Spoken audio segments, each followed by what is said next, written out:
is your Filipino radio experience in Las Vegas. PHLV Radio.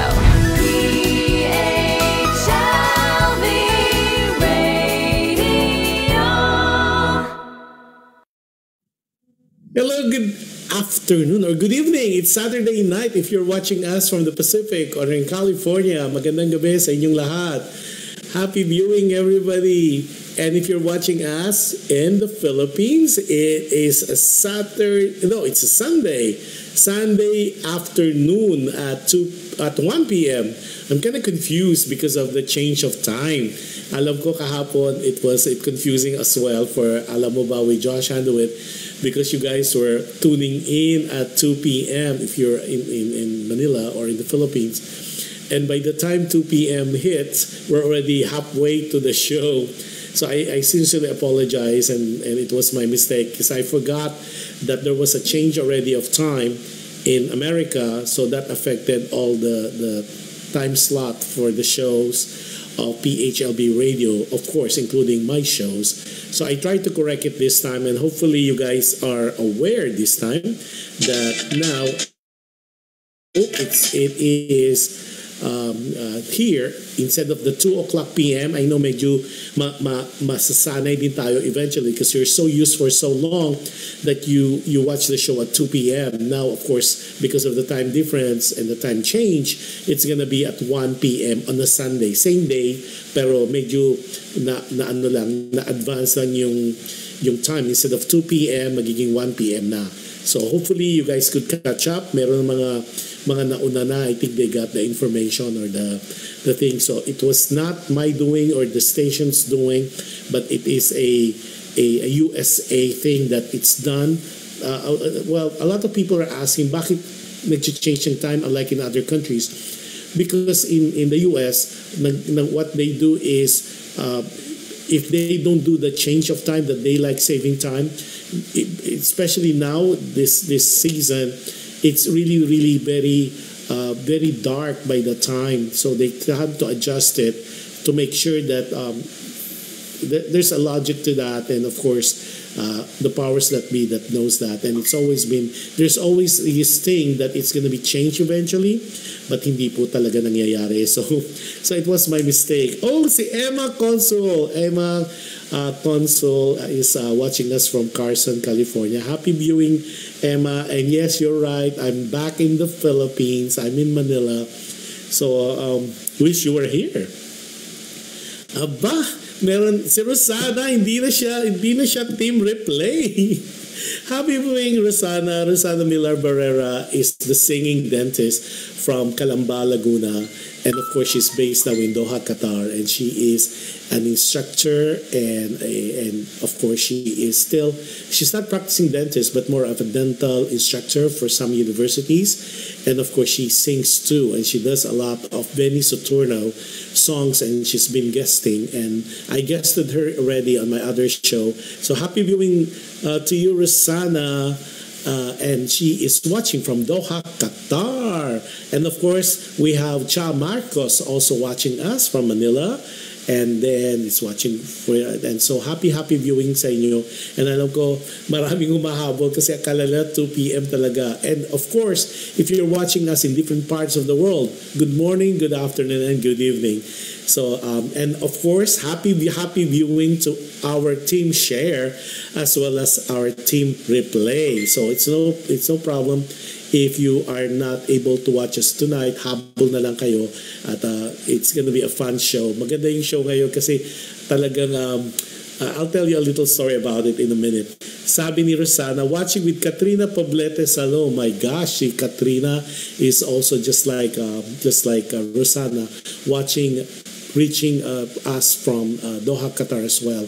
And like what I've said, si Katrina is the mom of Ayana Poblete, who's making a lot of noise, positive noise, of course, in UK. And she has, I don't know if it's still ongoing, it's The Flood. It's a play that was produced by her company, and that's gonna be really cool.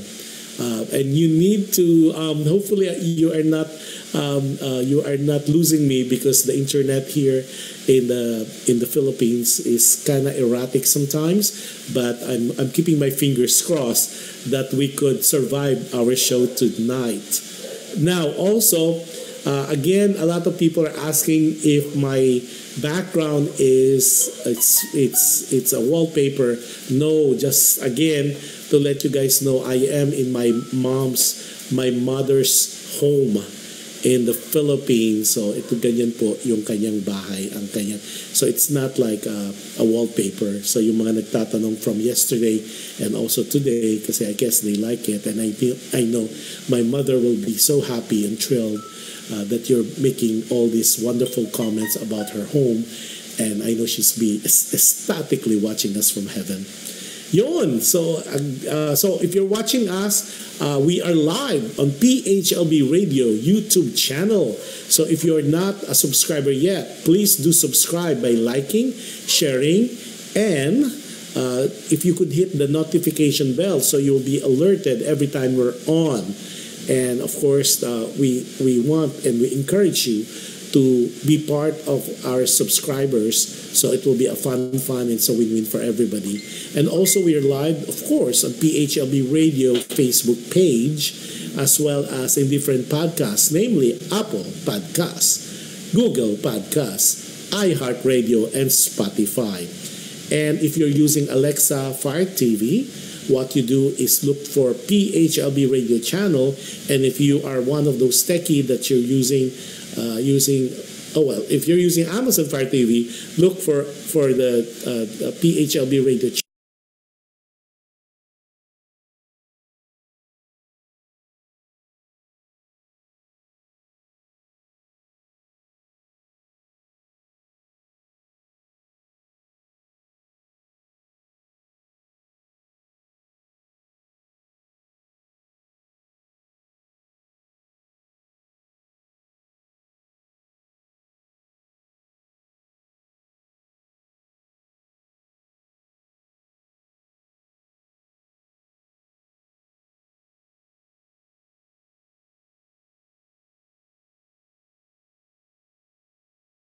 Support for the show and shows of PHLB Radio. Naku, ang ganda ng storya natin today. So yung mga manonood, this will be a very, very interesting show today. Itatago natin ang ating letter sender sa pangalang Migs. Okay? And he is 27 years old. Tapos yung isa nating character ay tatago natin sa pangalang Marco, M-A-R-C-O, Marco, and he's 30 years old. At magandang istorya. So ang episode for tonight, the title is Naubos na ang luha ko. Okay, again, naubos na ang luha ko, meaning no more tears in English. So simulan na natin. So yung makahabol, and I need all your help, lalo ng mga nanonood. Yan, Rosana, of course, si Katrina, tapos si Cha, and si Emma. Naku, kailangan ko mga tulong nyo. At ito ay yung mga loves lost. Yan, ganyan. Naku, dami pa naghahabol sa aking private. Okay. Let's go. Okay, ito na. Dear Kuya Josh, magandang umaga, tanghali o gabi sa iyo. In short, good day sa iyo. Maraming salamat, and I hopefully nasa mabuti kang kalagayan. And good luck sa mga shows mo at mga projects mo in the future. Kuya Josh, I really like your shows. Yung both shows mo ay pinapanood ko. I'm one of those na talagang silent muna ako. I am just listening in the background, and most of the time I am doing the replay, team replay din ako. Congratulations sa PHLB Radio for having a show like yours. Talagang kinakapulutan ko ng aral ito. Para ito ay just like everyone else, it's a weekly habit for me. Dahil nga, minsan talaga, like what you said, nakakatawa yung mga comments, at the same time ang dami kong napupulot na mga aral at mga lessons na applicable in my daily life. I never expected na susulat ako sa'yo. I never knew that one day I will be the subject of your show.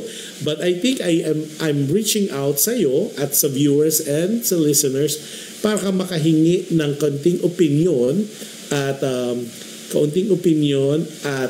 comments kung ano ang what I should do or if I'm doing the right thing. Kuya Josh, itago mo na lang ako sa pangalang Migs. I'm 27 years old at ako ay isang Serena.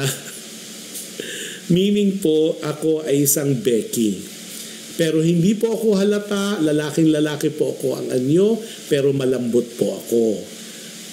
Ako ay nagtapos ng koleyo, ng college sa isang university here at solong anak ako. Sakit man siguro sa magulang ko na yung aking pagkatao, pero tanggap naman nila ako. I'm one of those people na so blessed na instead of being ostracized and being criticized at itinatakwil ng magulang, tanggap ako. I came out right after college at sinabi kong isa akong Serena. And that didn't change the love of my parents to me. At yun po ang isang blessing na masasabi kong talagang super blessed ako. Kuya Josh, one thing that na I learned in life is kailangan kang maging disente para kagalangin. I am not one of those na very flamboyant at saka masyadong maingay when I'm in public. Kung hindi mo kilala ako, hindi mo mahalata na ako ay isang Serena.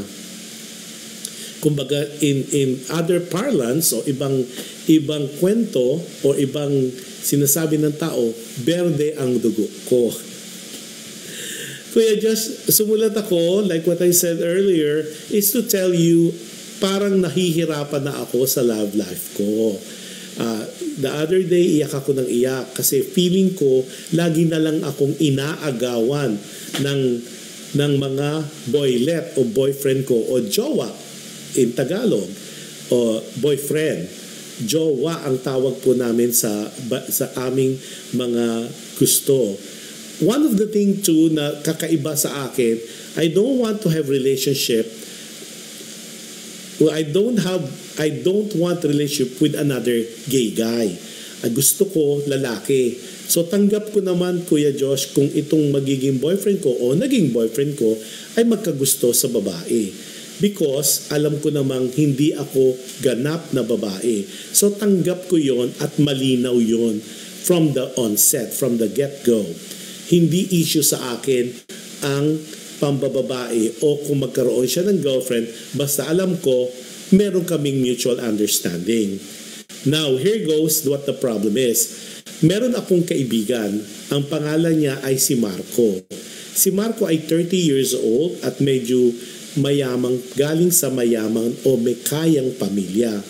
Ang problema, Kuya Josh, ang ramdam kong inggit na inggit sa akin si Marco. Bakit ka mo? Dahil every time I would know, or he would know rather, he would know na meron akong jowa, Marco would try to steal, agawin ang aking jowa.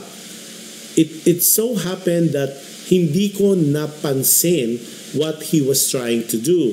Because kahit kami ay from the same place in Quezon City, ang tendency ay kinaibigan niya ako. Ako naman, thinking na gusto lang makipagkaibigan sa akin ng Marco, umuo ako at pinakilala ko siya sa aking mga kaibigan. What Marco didn't know is alam kong berde rin ang dugo niya. Pero mas malala siya sa akin dahil naka-aparador siya. Meaning, closeted. Nagtatago siya sa aparador. Meaning, hindi siya lantad. Pero alam na alam ko, at ito ay isang open secret dito sa amin, na isa siyang Serena as well.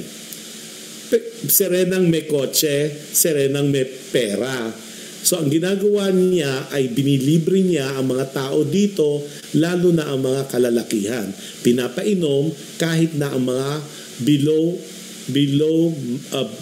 age of reason. below of age. Siguro, I guess what Migs is saying is yung mga bata. Okay? Now, what happened is, nakilala niya yung boyfriend ko. At hindi siya nag-auto-billing, pina-private message niya. Hindi niya alam na yung boyfriend ko ay sinusumbong sa akin. At first, it didn't really worried me because stable naman ang aking relasyon with my jowa. However, as always, nasilaw yung boyfriend ko, nasilaw sa kinang ng salapi dahil binibigyan niya ito ng allowance every day, sundot hatid sa school.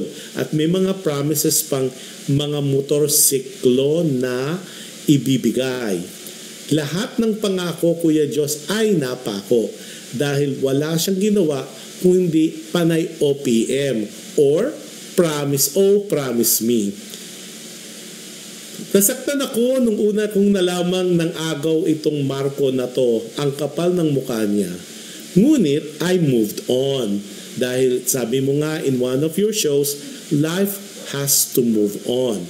So, hindi nagtagal, I met another guy, another person. Itago mo na lang sa pangalang Joaquin. So ito pa ay pangalawang boyfriend ko.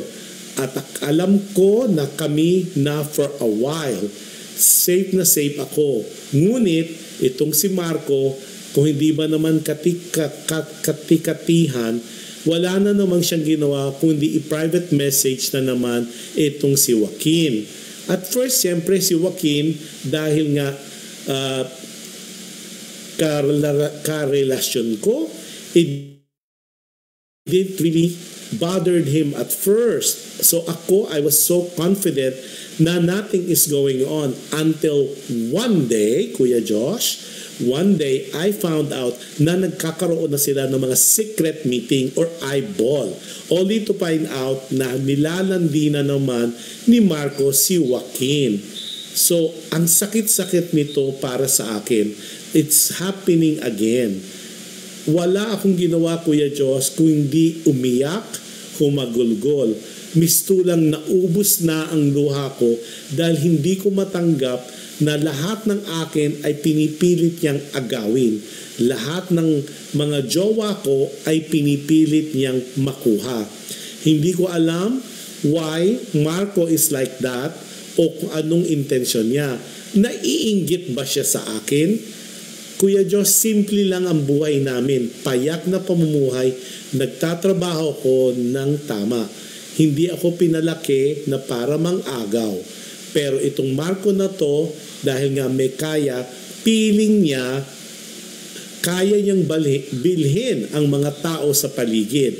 Ang kasamaan, marami sa mga jowa at kalalakihan dito sa amin ay payak din ang pamumuhay. Hindi ko alam kung susugurin ko siya o aawayin itong Marco o si Marco. Ngunit, sabi mo nga in one of your shows, do not go down or stoop down to someone's level dahil it is not right and proper for a lady or for a queen to do such. Kuya Josh, like what you had said time and time again, wag pumato sa mga starlet dahil isa na akong star sa lugar namin. People want me, they appreciate me, and they respect me. Ako'y hinahangaan at meron akong a little influence dito sa aming lugar. But what pains me is walang humpay o non-stop na panggagamit at pang-i-invite nitong Marco sa mga kaibigan ko at mga katropa. Gustong-gusto ko siyang sugurin, gustong-gusto ko siyang awayin, gustong-gusto ko siyang sabunutan, ngunit I am not gonna do that because baka lumaki pa ang issue. Kaya naisipan kong to write you a letter para makaroon ng advice, opinion, at kuro-kuro on what I should do. Kuya Josh, please naman patulong kasi talagang iba-iba ang kinukwento at sinasabi sa akin ng aking mga kaibigan. Yung iba gusto akong manugod, Yung iba, gusto akong mang-away. Natatakot naman ako. Kasi nga, minsan, gusto ko siyang awayin at sugurin. Pero meron siyang sasakyan. Baka mamaya, sagasaan niya ako. So, patulong kung anong dapat kong gawin. Patulong at bigyan mo ako ng opinion on what I should do and what you could recommend. Ang walang humpay at sawang tagapakinig at tagapanood ng mga shows mo, si Migs. Ayan, naku. Ay, kaya muna, before anything else, happy viewing kay Marky and Trudicho. Si Marky ay watching us just like si Rosana at si Katrina is watching us from Doha, Qatar. Marky is a nurse in Doha, Qatar. Happy viewing, Katrina. Teka muna. So, summarize natin para doon sa mga huli at yung mga nagtatype ngayon ng dapat nating advice kay Migs. Si Migs, she said, is 27 years old. Teka, 27 years old, single, at isa siyang Serena. Serena means isa siyang Becky, isa siyang babae na trap sa isa siyang gay na trap sa, they always say na trap sa katawan ng lalaki. Okay, tapos yung isa niyang kino-complain ay yung kanyang kaibigan o dating kaibigan na si Marco. Hey, happy viewing, Kuya J. Rivera. Kuya J. Rivera is one of the anchor of PHLV Radio. Happy viewing to you, and of course, he's based in Las Vegas. So what happened is, so smooth sailing. So he is the only child of the family, and alam na. And one of the thing na he is so proud of is when he came out to his parents, hindi nagkaroon ng issue. There was no drama whatsoever. At he was accepted. Si Marco, si Migs, he was accepted ng pamilya. 'Di ba? Normally sabi nga in any family there's always a reaction. If you come out gay or lesbian, it's either they hate you, they love you. In his particular case, Migs' case, the acceptance was there. So parang nabuhayan siya ng loob na even the father accepted his sexuality. Okay, pero sinasabi rin ni Migs, unlike other gays or another Becky or another Serena, he is one of those na very respectable, very discreet, very decent. So hindi siya flamboyant at loud when he goes to public. And the reason why he wrote to us a letter is because this Marco person na kiniibigan siya. Marco is 30 years old at isa siyang kloseta. Parang may bitbit siyang aparador. Meaning, he's closeted gay. Hindi alam sa kanilang lugar na gay siya. Pero, he is from I guess, rich family dahil may sasakyan. What Marco daw is doing is kinaibigan niya si Migs. So, he befriended Migs to get to Migs' friends.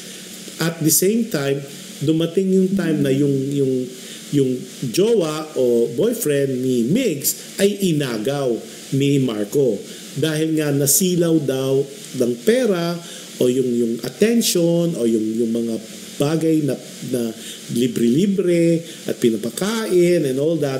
So itong boyfriend niya na hindi naman pinangalanan nakuha ni Marco. So yun ang iniyakan niya. It seems like he went through that depression mode until nagkaroon siya ng panibagong love life with the person of Joaquin. Pero ang kino-complain niya, while he had moved on, itong si Migs ay naka-move on na sa kanyang pagkabigo, for the failed relationship with the first boyfriend. Here comes again, same routine, pini-PM o private message na naman ni Marco itong kanyang boyfriend na si Joaquin, at at first he was not bothered, but dumating yung point na naman na nag-PPM na naman. His question is, ano ba ang problema ni Marco? Because wala naman daw siyang yaman, meaning si Migs, he is just working, payak na pamuhay, simple life. Pero feeling niya, inaagaw ni Marco ang lahat ng mga not only boyfriend, pati kaibigan. So, naiinggit ba siya? Naiinggit daw ba si Marco sa kanya? Ano raw dapat ikainggitan sa kanya? Ano ba dapat niyang kainggitan? At parang gustong-gusto ni Marco na makuha lahat ng mga bagay, tao na nakapaligid kay Migs. So, yun ang kanyang the whole story in a summary. Now, what the reasons why he wrote to us, itong si Migs, is to inquire, ano ba yung dapat niyang gawin? Some people kasi around him, mga friends niya, sabi, sugurin, dapat daw awayin. Pero sabi niya, narinig niya in one of our shows, at maraming salamat, Migs. Maraming salamat. Sabi nga niya, I normally would say na if you're not in the same level, don't stoop down to that person. Kasi parang kung star ka na, like in this case, star na siya, what it means is, huwag mo papatulan dahil nagkakaroon sila ng panibagong popularity. Kasi kumbaga, if you are already an influencer, you already made, pag pumatol ka sa mga, I call them starlet o mga nobody, nagiging somebody sila kasi nagkakaroon sila ng a sense of importance. And that's what I always tell people, kapag may umaaway sa'yo, kung hindi mo ka-level, just laugh it off. Just look at them and say, God bless you.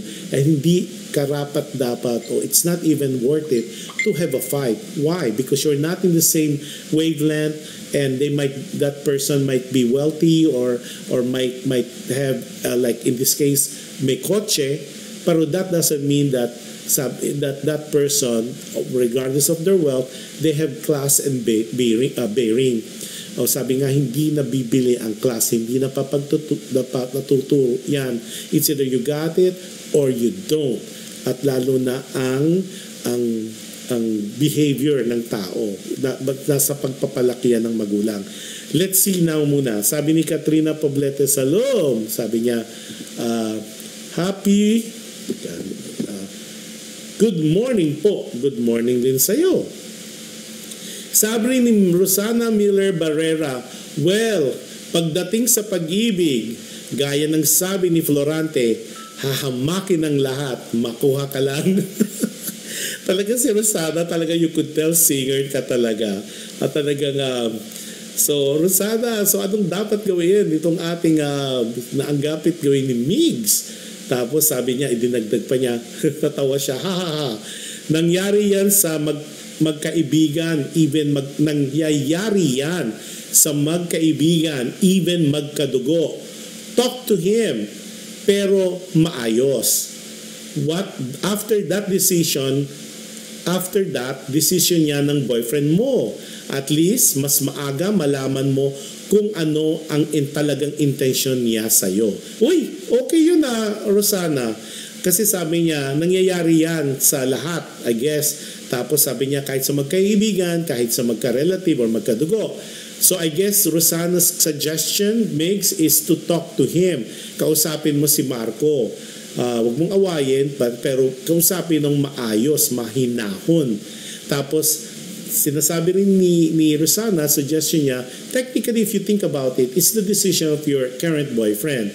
Kasi at least, kung talagang nasilaw na naman siya sa kinang ng salapi, sabi mo nga, then at least you could count your losses. While it's still early in the relationship, alam mo nang it doesn't have to be Marco, pero eventually in life, there will be someone bigger, more beautiful, more rich than you, at baka hindi man yung tao na yon, pero ibang tao ang gagawin pa rin sa'yo ng boyfriend mo. That's why Rosana was saying, dapat malaman mo kung ano talaga intention ng jowa mo. Yan. wala sa'yo ang control. Meaning, wala sa'yo yung control ng feelings kung sasama yung BF mo or not. Now, teka, ito pa. Si Katrina naman, ako, panay mga Doha people natin Sabi ni Katrina, just look at the brighter side of it. Practice professionalism, shrugged it off, and always remember to let your achievements make the noise. In short, deadmahin mo na lang. In short, deadmahin mo na lang, girl. Kahit irritating minsan. Uy! Ganda, Katrina. I love that. So sabi niya, yung practice professionalism and shrug it off. Diba? And always remember, sabi nga nila, the best way to combat o yung parang di naman makaganti is make your success your vengeance. Meaning, kung alam mong may kaya nga ito si Marco, ikaw naman ay payak na pamuhay, strive to be better. Strive to accomplish something in life. Kasi imagine mo, like what you said, Migs, ngayon pa lang, with your simple life, simple living, parang ikaw na yung idol ni Marco. Parang gusto niya yung buhay mo, maging buhay niya. At imagine mo, he is getting these friends of yours dahil nililibre niya o binibilhan niya, ginagamit niya the mighty peso para lang makuha yung sympathy. Unlike you, you're just being yourself, you're just being you, at naka-attract mo tong mga tao. That is such a pitiful life. Kaawa-awa yung mga taong they're trying to buy people just to like them. What a miserable life it could be or it is, simply because imagine mo for you to attract people to be on your side, to be with you, they succumb, they utilize their wealth just to entice, just to make sure that they become friends with your group or even to entice your boyfriend to be his. That is such a pitiful life, di ba? Parang hindi ba niya nararamdaman, and hopefully someday Marco would see this by accident or may magpadala ng link.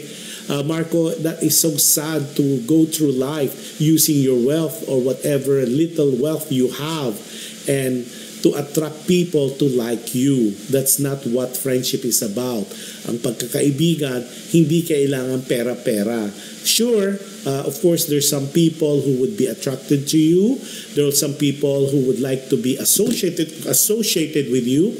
Pero di ba, what a sorry life if that was the basis of your friendship, yung pera-pera. Because wala talagang pure essence yung why this person would want or these people would want to be around you. Dahil nga alam siguro nila na manlilibre ka, Marco. Pero imagine mo, think about that, Migs. In your case, sabi mo nga, kahit hindi ka, you're just a simple person with a simple job, pero people are gravitating to you simply because of who you are. And that's already a plus. Kaya siguro kinainggitan ka ni Marco o gusto ni Marco maging in the same stature or in the same level as you. So that in itself, sabi nga mas mabuti na ikaw ang kinaiinggitan kesa ikaw ang naiinggit. It's better that you are the one being envied as opposed to your being envious of other people. Okay? Tapos gusto ko yung sinabi ni Katrina. In short, deadmahin mo na lang, girl. Kahit irritating minsan. You know, sabi ka, learn the art of deadma. Kasi minsan yung mga tao, even in my own experience, sometimes people would try to get into your skin, get into your nerve, Pero pag hindi mo pinapansin and you are such a good actor and you pretend as if you are unbothered. Yan ang new word now eh. If you're unbothered, kahit na deep inside you're a little bothered by what is happening, pero if your facade, yung out from your the way you show to people na hindi ka nababother nung issue, yung taong gumagawa sa iyo ng nakakairita o gumagawa sa iyo ng masama, for sure lalo silang naiinis, lalo silang nabubuisit because it seems like you're unbothered, you don't give it the time of day. Imagine mo kung talagang tinutuya ka, tapos talagang this Marco is trying to get to you, or to get yung parang mabother ka, tapos here you are la and parang nonchalant ka lang, kalos ka lang sa mga ganap-ganap. Imagine mo yung nangiinis sa'yo, yung nambubuli sa'yo, o yung hurt na akala niya it's costing you, and of course you are a good pretender, you are a good actor na, and you're showing that face na as if you don't care. Imagine mo yung inis lalo niya kasi parang habang ginagawa niya yung mga bagay na sa tingin niya ay makaka-hurt sa'yo, and here you are, could care less about it. Imagine the boomerang effect of such to Marco na parang ikaw Migs are unbothered. Parang ay nako, whatever you say about me, I don't care. Whatever you do, I don't care. Imagine mo, parang hindi siya nagtatagumpay with his intention of hurting, of making it difficult for you, or to say the least, to irritate you. Mas nakakairita yun kay Marco na hindi mo pinapakitang nababother ka o that you care. Okay. Si Flora Saison. Si Flora, of course, is the lovely wife of Johan Saison. Johan, of course, is the owner of PHLV Radio based in Las Vegas, Nevada. Tapos, si Doms Sepagan. Si Doms is a friend of mine and based also in Antipolo. Okay, masarap ang mga kasoy at mga suman dyan.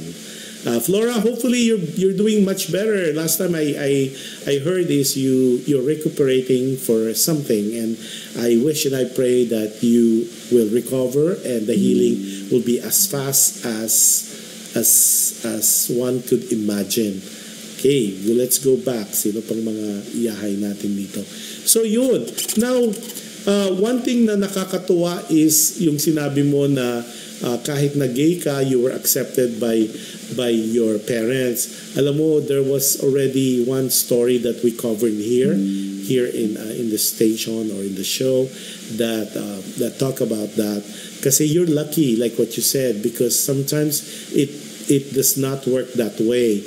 May mga alam ako personally na when they came out, they were ostracized not only by their immediate family but with the clan. Kumbaga, pinalayas at hindi siya naintindihan.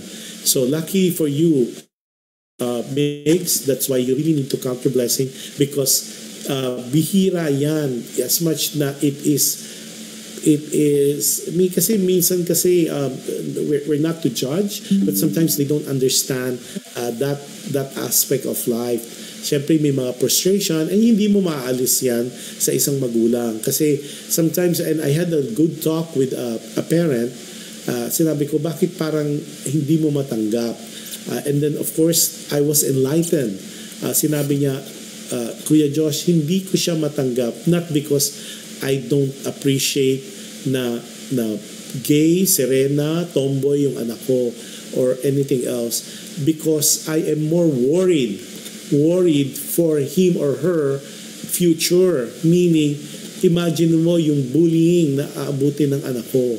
Yung sabi ko sa kanya, do sa magulang, then you should communicate that to your son or to your daughter para alam nila na may pinanggagalingan. It is a place out of love, hindi place out of anger or out of hate.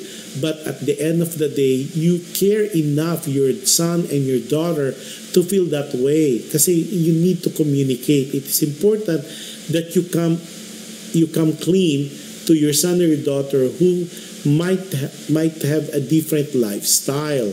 Kasi nga, minsan kasi pag in-ostracize mo, ang tendency, the blame is on the kid, on the person, because they felt like hindi mo ma-accept or hindi ma-accept ang kanilang sexuality simply because hindi talaga katanggap-tanggap in society.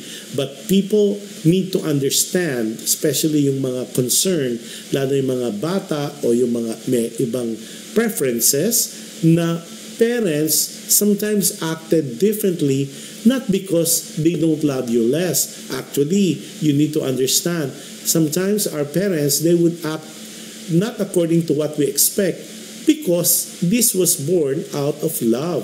Dahil like in this particular case, that was so enlightening for me. Ang tinanong ko sa kanya, yun nga, bakit panilayas siya yung anak niya? Because naawa siya sa anak niya. What would the society would do to him, him or her, yung paano tatangkubin ng society. What I advise that parent is, the more you should communicate to your son, the more you should communicate to your daughter na I am doing this not to hurt you, but I am trying to protect you.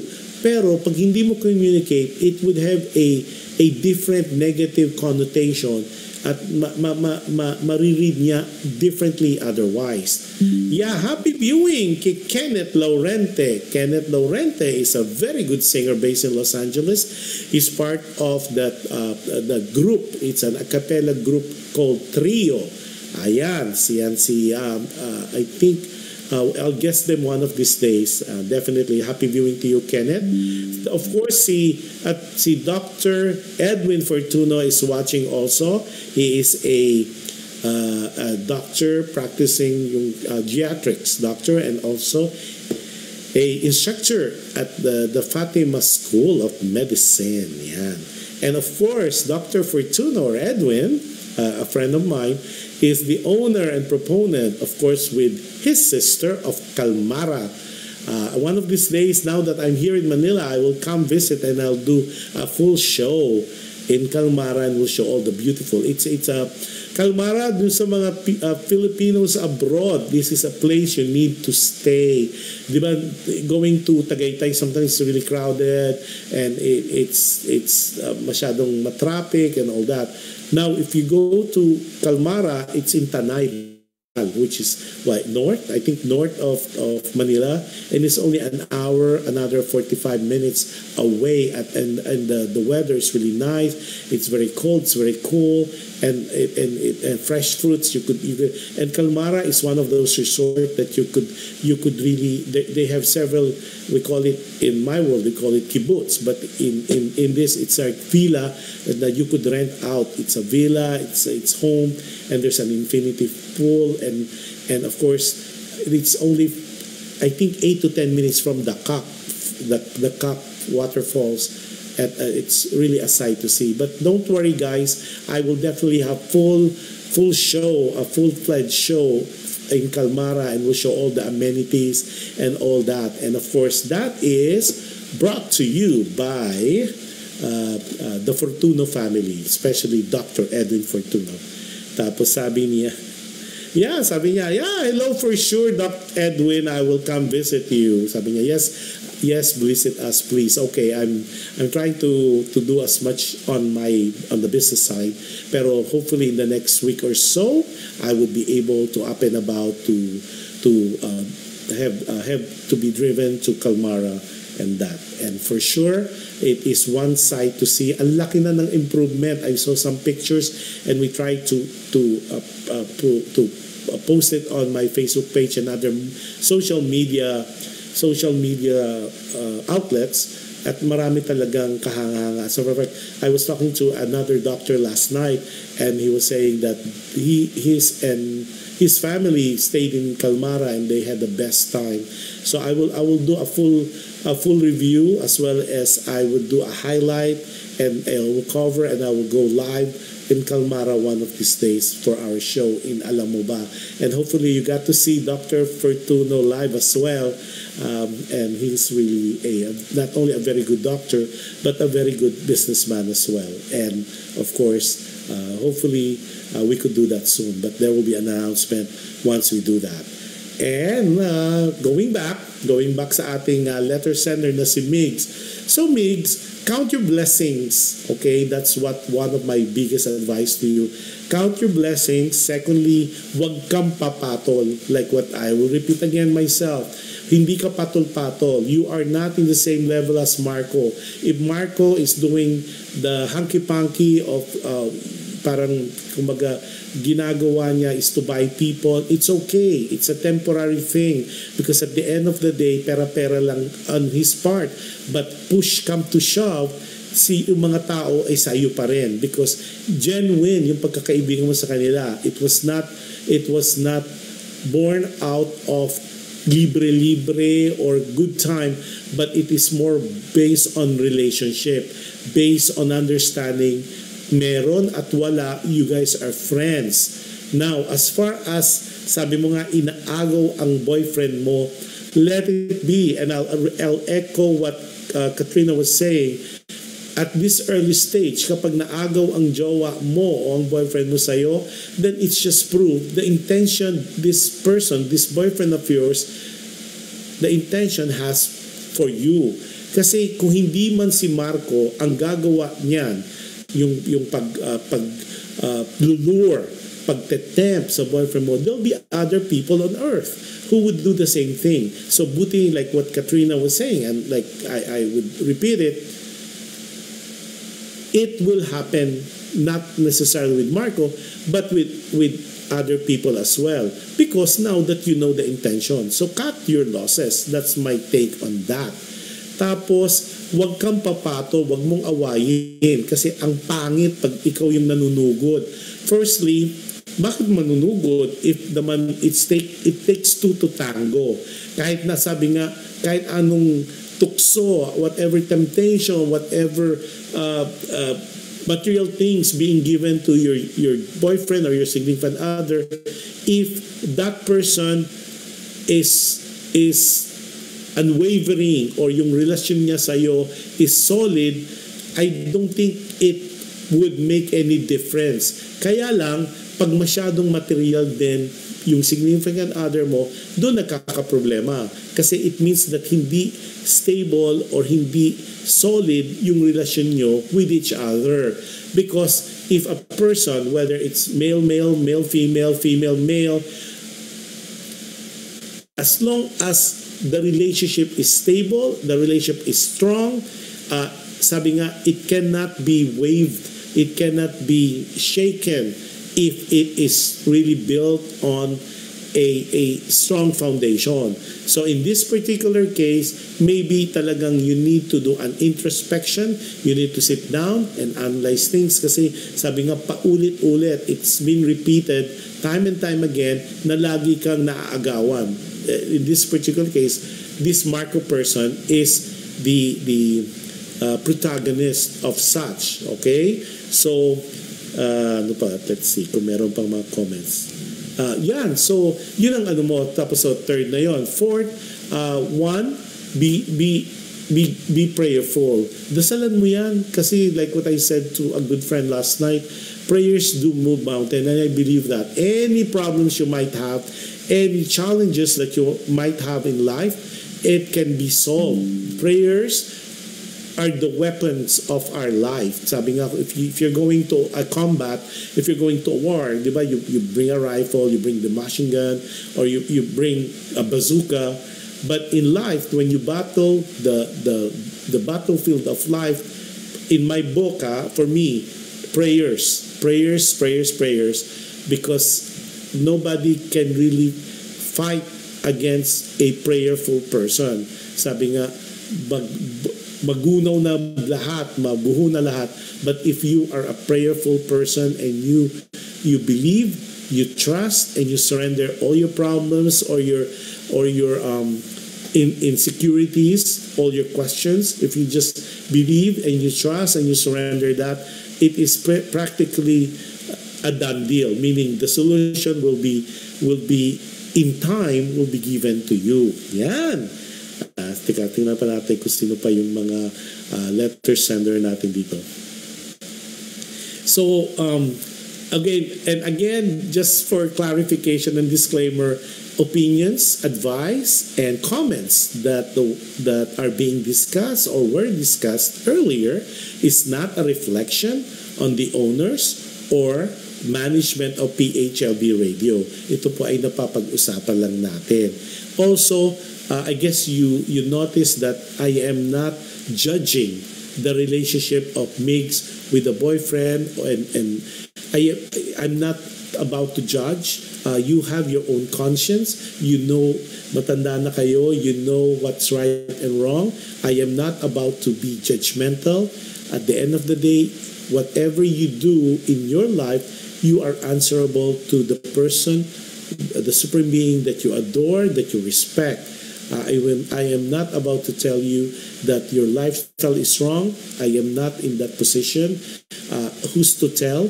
I am not about to judge you, because at the end of the day, you will be judged by your conscience. At the end of the day, it's between you and your God, and the life and the mode and the way you live your life. Yan. Yun ang whole essence of our show today. Kaya nga yung title mong naubos ng luha mo, well, it's common na talagang iiyak ka. It's a new normal human behavior, human reaction, that when you're hurt, especially when you are hurt emotionally, talagang tears talaga, iiyak ka talaga, hagulgul ka, at talagang masakit yan sa dibdib.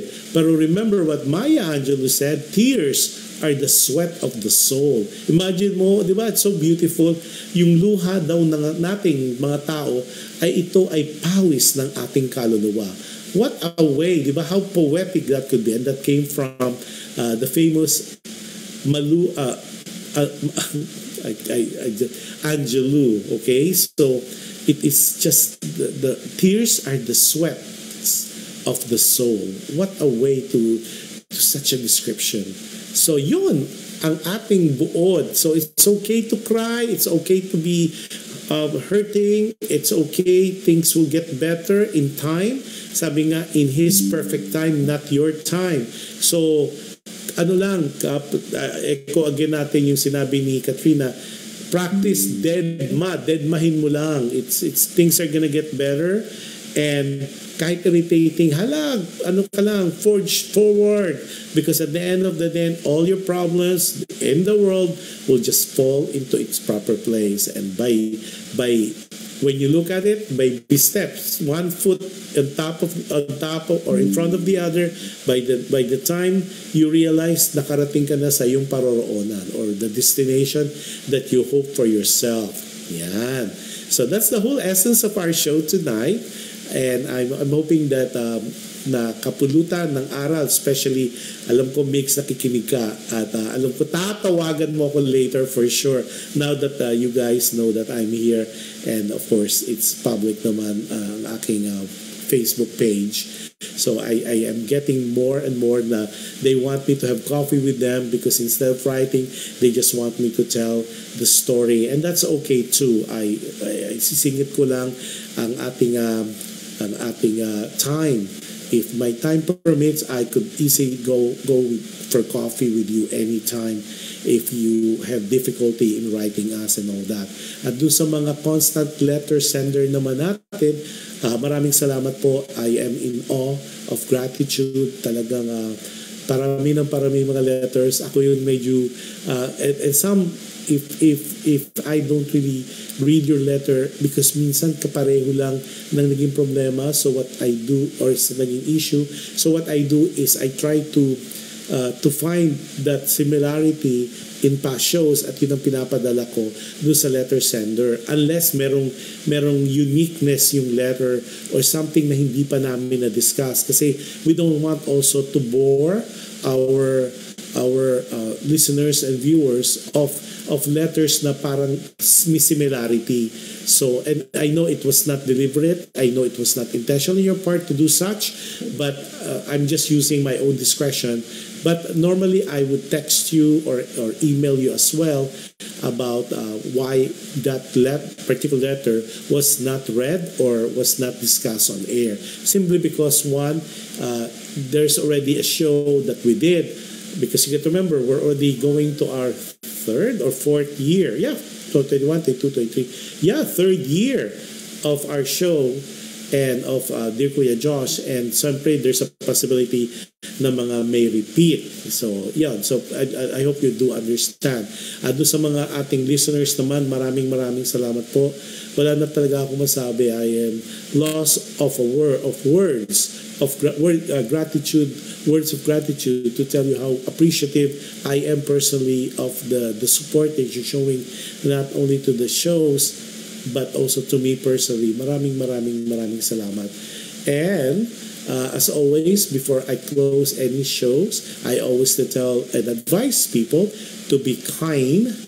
You can never go wrong with kindness. Kahit minsan talaga nakakainis. Meron talaga mga factors around you, and it's out of your control na talagang they're there to piss you off. But just be kind, and because you can never go wrong with kindness. And one of these days I'll have a full show to tell you why I keep saying please do any act of kindness to other people, because any act of kindness that you do to people, it will come back to you in so many ways, in different times, in different situations, and that's pretty guaranteed. At I will discuss with you why I said that once everything settled, and it's really something that you guys will guys would understand better. So if you thank you pala sa mga nag-watch kahapon ng live namin. We covered the first concert back after 8 years ng Philippine American Prince of Pop, and that's Garth Garcia, who is currently based in Los Angeles and is very active in the concert scene in Los Angeles or in different parts or different states in the US. And that was a good discussion. Yung mga hindi nakapanood, please do watch, because it was a very good show. It was a lot of fun, and of course, after 8 years being away from the country, he came back with a show back home. And it was held at the Music Museum March 9 on a Saturday, and it was a sold-out event. So, Garth Garcia, congratulations. More shows to come for you, and more blessings, of course, not only to you, to your children, and to your wife, in entire family. So, thank you so much, and I will see you next week. For now, Kuya Josh will be signing off. And again, thank you for all those people who watched today live. Si La Rosana, si Doc Edwin, si Kuya G, si Kenneth Laurente, si Flora Saison, si Emma Consul, si Rosana Millar Barrera, si Dom Sepagan, si Katrina Poblete Salom, of course, my good friend Rosana Millar Barrera, si Cha Marcos, si Dems si Ernie, and then and much more na hindi nag-shout out. So for now, Kuya Josh is tuning up. Maraming salamat again. Be safe, you guys. Have a wonderful weekend next week. Keep safe, and God bless us all. And I will tune out for now, but I'll see you next Friday on Alam Mo Ba with Josh and Duet, which is now 12 noon in the Philippines. But it's still 9 p.m. in the U.S. in Pacific, and of course, Dear Kuya Josh now is at 1 o'clock, same day, but it's now just 1 hour earlier compared to the old schedule that we had. So again, maraming salamat po. I keep knocking off my phone here. So again, God bless us all, and happy day and viewing to everybody, and be safe and be blessed. Bye everybody. See you.